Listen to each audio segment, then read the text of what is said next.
Now, Dave Filoni is a rather often discussed figure in the Star Wars community. It seems that fans either really love him and consider him the second coming of George Lucas or a Padawan of Lucas, or they hate him and think he's the most overrated thing or person ever, that he's like the worst imaginable for Star Wars, and there's really no in between those two takes, it seems. And personally here, I'm a pretty big fan of Filoni. I don't think I've ever made that a secret. And sometimes, to be honest, I do feel like he gets way more blame or hate than he deserves for some things. While other times I actually think he gets way more credit than he deserves. For example, the Bad Batch series, where most fans seem to agree the second season was, by and large, really good, especially the ending. Well, I've seen many fans thanking Filoni for that. However, he really wasn't, as far as we know, all that involved in or with the making of the second season of The Bad Batch, mainly because he's been far more involved with the live-action side of things, such as with The Mandalorian Season 3, where many have blamed him for some of the problems with this season, even though Jon Favreau is the primary writer and showrunner on this, even though he, Favreau, has literally said the buck stops with him, and if you don't like something, he's the one to blame. Filoni, of course, has also been very busy with the Ahsoka series, where he is the writer and showrunner. This is him essentially having full control of a series for the first time, or first time in live action at least. Which I feel sort of makes this his final test, or his Jedi trials. I think, love him or hate him, this series will be a sort of make it or break it moment for him. This will truly begin to prove one side right or wrong about him, depending on how good the series is or maybe isn't. And because of all this, I've really been looking forward to getting a peek at this upcoming series, which we learned today will be coming to Disney Plus in August. And along with this, we also finally got a look at the series with a trailer that, well, it looked, I gotta say, pretty dang good. It looked, in many ways, which we kind of knew already or expected it to be, and will certainly challenge Filoni, I think, considering a lot of the audience, the more casual fans, will never have seen Rebels and won't know much of anything about most, if not all, of these characters.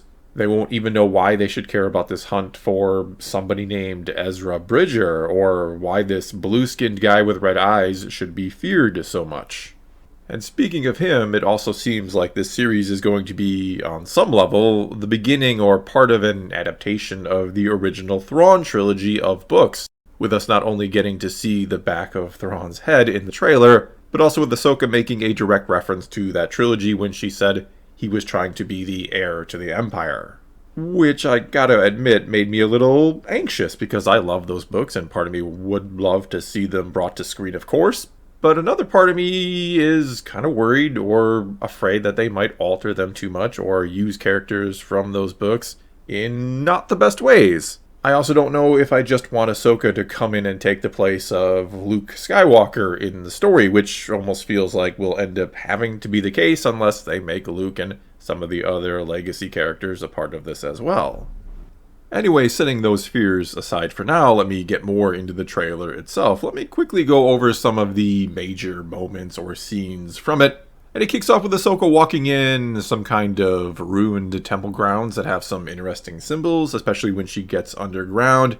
And we kind of see these circle and line patterns that look vaguely similar to the ones on the mural of the Mortis gods in Rebels. I'm wondering if she's looking for another way into the world between worlds. She's also talking about how she senses something coming, something dark, which I'm assuming is the rising threat of the Imperial Remnant led by Thrawn, but could easily be something else because we do see some orange lightsaber-wielding Darksiders of some kind in the trailer, or at least I'm assuming they're Darksiders. Maybe they're gray Sith because their sabers didn't go full red, and yes, that's meant to be a joke.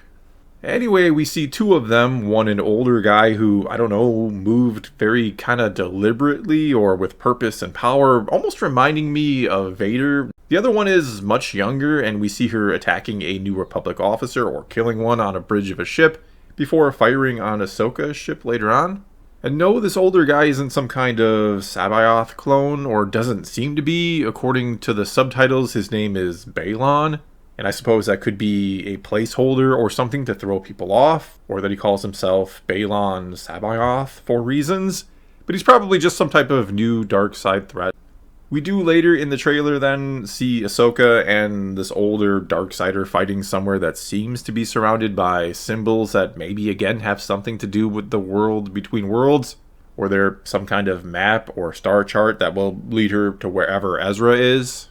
Either way, we also see what looks to be some clips ripped straight out of the Rebels epilogue and turned into live action, where Ahsoka shows up on the Thal to meet with Sabine, who has long hair now instead of really, really short hair that she had at the end of Rebels.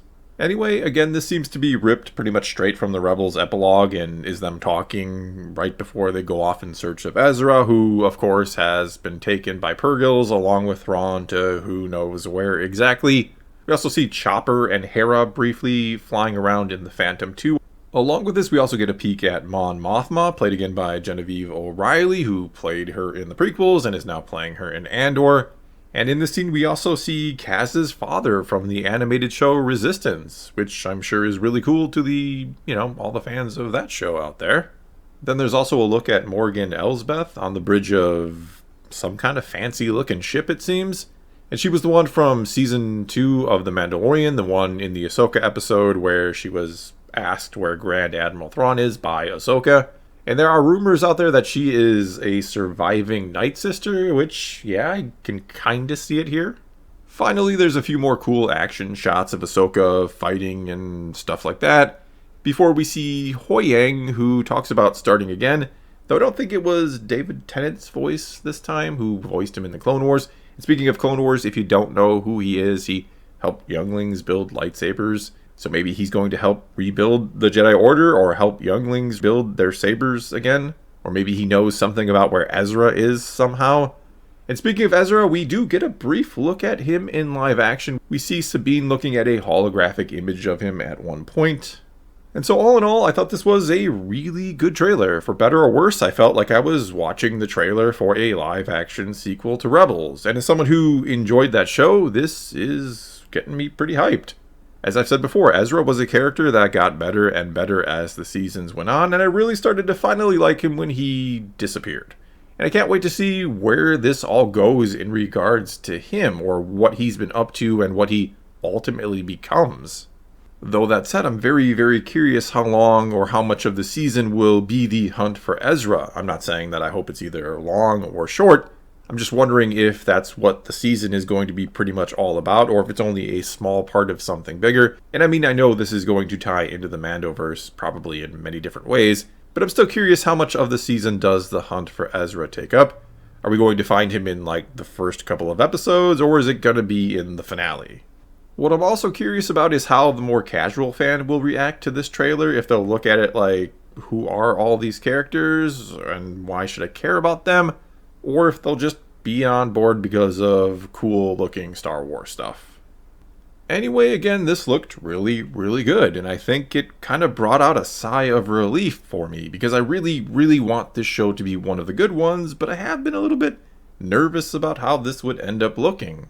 I also, again, like Dave Filoni, and I want to see him get a win. I want to see him get a lot of credit for a show he deserves a lot of credit for, that showcases why he is and should be a big, big part of the future of this franchise. Well, that's all I got for you this time. Now it's your turn to take to the comments below and tell me what you thought of this trailer. Did it look good? Was this what you were hoping for? Or were you left underwhelmed or disappointed? Whatever the case may be, leave those comments below and let's talk some Star Wars. And until next time, thanks for watching.